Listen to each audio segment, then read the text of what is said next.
Stick to your little hobbies. That's what they said, with the kind of smirk that makes your blood hum. They laughed like I was playing pretend. Like ambition was a toy too sharp for my hands. Like dreams weren't for people like me. Hi everyone. My name is Riley Monroe. And if you've ever had the people who raised you turn their backs, not with rage but with ridicule, then you already know. That kind of silence is louder than any slap. I still remember that night. I was sitting at the dinner table, excitement bubbling in my chest, holding a sketchbook full of plans, logo ideas, app wireframes, target markets. I'd finally found it. The business that felt like mine. A tech solution for local vendors. Something small but scalable. I called it Bridge, because it was meant to connect, like I always wanted to be. My father barely glanced at the pages. He took a sip of his wine and said, "Another one of your Pinterest projects?" My mother chuckled without looking up from her phone. "Honey, come on. You cried last week because your sourdough didn't rise. You're not built for business." They both laughed. It wasn't the words. It was the way they didn't flinch when they said them. The way they knew they were right. And when I said quietly, "I'm serious. I'm going to register the company next week." My dad dropped the silverware like I'd insulted him. "You think I'm going to keep funding your little phases?" He looked at my mother. "Let her see what the real world's like." By morning the account was empty. The spare car key was gone. The locks were changed. I packed whatever I could carry. No goodbyes. No fights. Just the echo of their laughter ringing behind me. But as I stood outside that night with nowhere to sleep, something inside me shifted. They didn't just cut me off. They set me free. And if they thought I'd beg, they forgot what silence makes a woman do. I slept on the floor for 6 weeks. Not because I had to, but because I needed to remember how it felt to have nothing. A friend of a friend let me crash in her tiny studio. The kind where the walls are too thin and the heater wheezes like it's on life support. I curled up beside a space heater with my laptop balanced on 2 stacked milk crates. That was my office. My headquarters. My everything. People think revenge is loud, explosive. But mine started quietly. With cracked lips, ramen noodles, and a Wi-Fi password named Getio Herba Girl. I woke up each day with one mission. Build Bridge from the bones of their doubt. I didn't have investors. No degrees. No family cheering me on. But I had something my parents never gave me. Belief. I signed up for every free online course I could find. UX design. Sales funnels. TI integration. Legal 101. I took notes with a feverish hunger like every paragraph was oxygen. I cold emailed vendors during the day. Refined the platform at night. Cried in the shower at 3 a.m., not from fear but from fuel. One morning the friend I was staying with slid a coffee toward me. He said, "Your eyes scare me sometimes. Like you're in the middle of a war no one else sees." I smiled. Because she was right. They just didn't know I'd already won the first battle. At the end of month 1 I signed my first local partnership. A family-run fruit market in the West End. The owner, Mr. Obasai, said, "Something about you. You remind me of my daughter. She fights too." Month 2 I hired my first developer. A Nigerian genius named Adeola I met on Reddit. She worked for equity and built the code cleaner than anything I could imagine. By month 3, we were onboarding 5 vendors a week. Real traction. Real invoices. Real respect. And that's when it happened. I got a notification on my dashboard. New application. Operations manager. I almost deleted it, distracted. Then I read the name. Richard Monroe. My father. The man who said I wouldn't last a week. The man who locked the door behind me. His resume was neatly attached.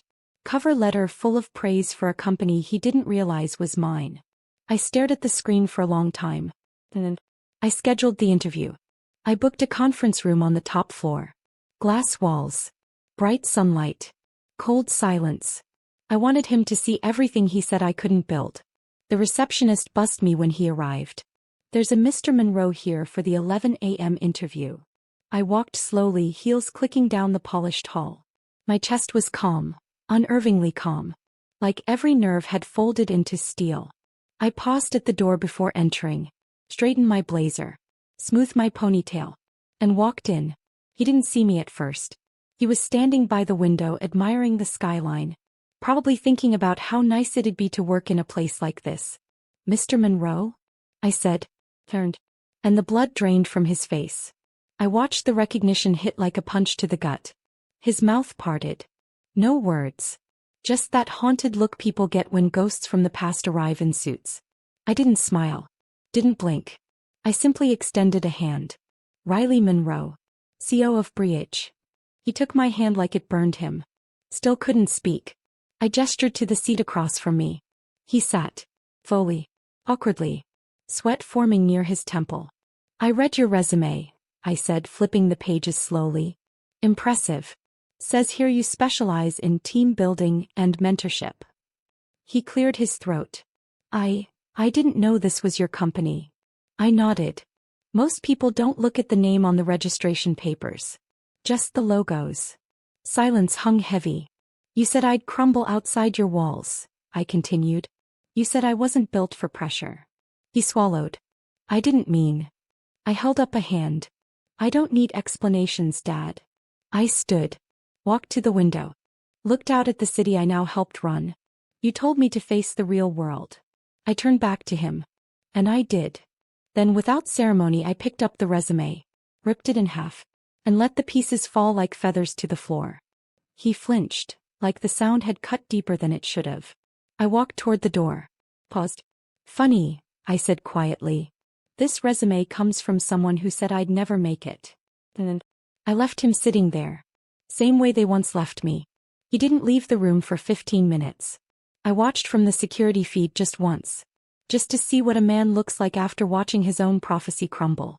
He didn't cry. He didn't yell. He just sat there. A king without a throne. Word traveled fast. HR asked if we should notify the board about the incident. I told them. There's no incident. Just a wrong door someone walked through. That night I didn't celebrate. I didn't toast champagne or dance to some girl boss anthem. I went home. Took off the heels. Sat on the floor. And I thought about how easy it could have been to forgive him. How some daughters might have smiled, hired him, called it poetic. But I remembered the January frost on my fingertips. When I slept in that freezing studio. The way my stomach knotted with hunger I couldn't afford to fix. The birthday text he never sent. And I realized. Not all revenge is rage. Some of it is recognition.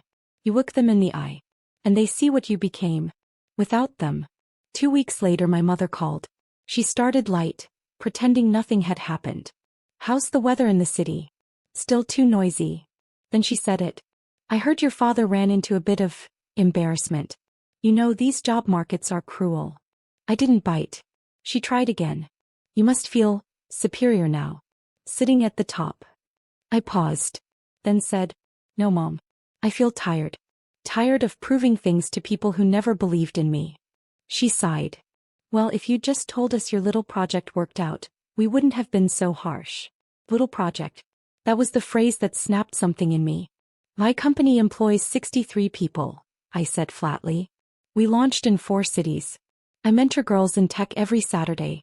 And I built it all, while you two mocked my ambition like it was a bad punchline. She went quiet.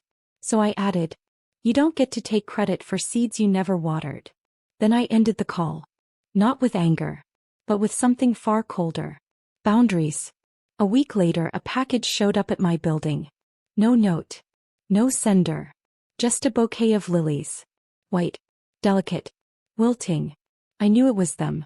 Guilt wrapped in petals. Funny how people send flowers when they don't have the courage to say sorry. I left them in the hallway. Let them die somewhere visible. That's what they did to my faith once. Let it wilt in plain sight. But the truth? Even after all the growth, all the grit, I still grieved. Not for them. For the version of me who begged them to see her. Some nights I'd wake up at 2:17 a.m. Heart pounding.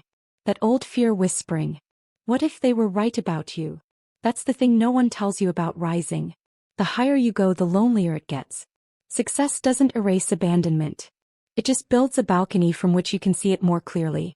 One morning I was reviewing quarterly numbers with Adeola when she paused and said, you're glowing lately, but your eyes still carry rain. She always saw through me. So I told her. Everything. From the night I was kicked out. To the cold interview. To the flowers that haunted my hallway. She listened. Quiet. Then she said something that stayed with me. Forgiveness doesn't always mean opening the door. Sometimes it just means no longer guarding it. That night I opened my inbox. Scrolled through dozens of emails. Vendor updates. Staff messages. PR pitches. Then one caught my eye. Subject, regret. It was from my dad. His words were stiff. Awkward. But honest. He wrote about how watching me walk into that room shattered something in him. How he'd spent months unemployed, sitting in shame. How he never realized what belief looked like, until he saw it standing across from him in heels. At the bottom he wrote, I understand if you never write back. But I needed you to know. You didn't just build a company. You built yourself. And I'm sorry I never saw that before. I didn't reply. Not right away. But I didn't delete it either. I just sat there reading it again and again, trying to decide what justice actually looked like. Because sometimes the real question isn't can you forgive them? It's, do they deserve to be part of the woman they couldn't raise? I didn't write back. Instead I moved forward. Step by quiet step. Deeper into a life they never pictured for me. The new office lease was signed that week. Floor-to-ceiling windows. Skyline view. A space big enough for ideas that once lived on napkins. We hosted a launch event. Partnerships with schools. A scholarship fund for young girls in underserved neighborhoods. And that night, as cameras flashed and applause echoed, I stood on that stage in a tailored wine-colored dress. Hands steady. Voice calm. Bridge was never just about tech, I said into the mic. It's about creating the space no one gave me and giving it to someone else. The room erupted. But somewhere in the back I felt the chill of absence. No proud parents. No tearful hugs. Just the ghost of what should have been. After the event I walked to the parking lot alone. That's when I saw it. A car I hadn't seen in years. The one my father used to drive. He was standing beside it. Hands in his pockets. Staring at the building like it hurt to look at. He hadn't come inside. He hadn't tried to speak. Just stood there. I don't know what pulled me toward him. Pity? Power? Closure? I stopped a few feet away. You were invited, I said softly. He nodded, eyes low. I know. I didn't think I deserved to be in there. I tilted my head. Yet here you are. He looked up. And for the first time I saw something behind those aging eyes. Not pride. Not shame. Just distance. Like he knew the train had left long ago. And he was the one who cut the tracks. I kept the résumé, I said. Not out of spite. Just as a reminder of who I used to be in your eyes. He took a slow breath. I see you now. I nodded. I don't need you to. He flinched. But I wasn't cruel. I was just finished. There's nothing to fix, I added. Because I'm not broken. I walked past him. Steady heels on pavement. And for the first time in years I didn't look back. Some people don't deserve front row seats to your healing. Not because they're evil. But because they left during the opening scene. Weeks passed. I didn't hear from him again. No calls. No emails. No flowers. But word got around. He'd taken a job as a warehouse shift lead across town. The man who once called startups silly pipe dreams was now scanning boxes for someone half his age. There's a strange ache in watching your past shrink. Not because you want revenge. But because you always hoped deep down that one day they'd rise with you. Not against you. One afternoon we hosted a youth event. A showcase of ideas from teenage girls in our mentorship program. They were radiant. Shy but brave. Pitching businesses with trembling voices and fire in their eyes. I sat in the front row, smiling, clapping, tearing up. This was what healing looked like. Not loud, but loud enough. After the event, a staff member whispered to me. Hey, there's a man who's been sitting quietly in the back the whole time. Didn't speak to anyone. Just watched. I turned. And there he was. My father. Alone. Wearing a button-down shirt I remember from my high school graduation. Fidgeting with his hands. Like even sitting here made him nervous. I walked over. He stood up instinctively. Eyes unsure. Voice low. I didn't come to bother you, he said. I just wanted to see what you built. With my own eyes.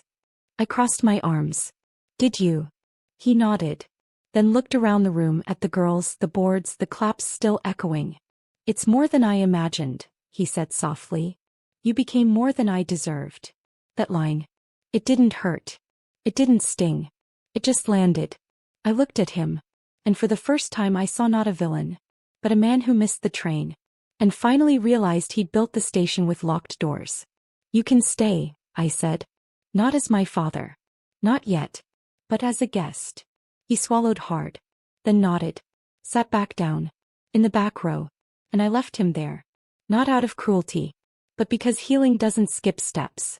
Sometimes people who watched you fall don't get to stand beside you when you rise. And they watch. And they learn. That night I opened my email again. The message titled Regret was still sitting there, unread since that moment under the lilies. I clicked reply. But I didn't write a long essay. No rehashing of old wounds. No poetic justice spelled out in paragraphs.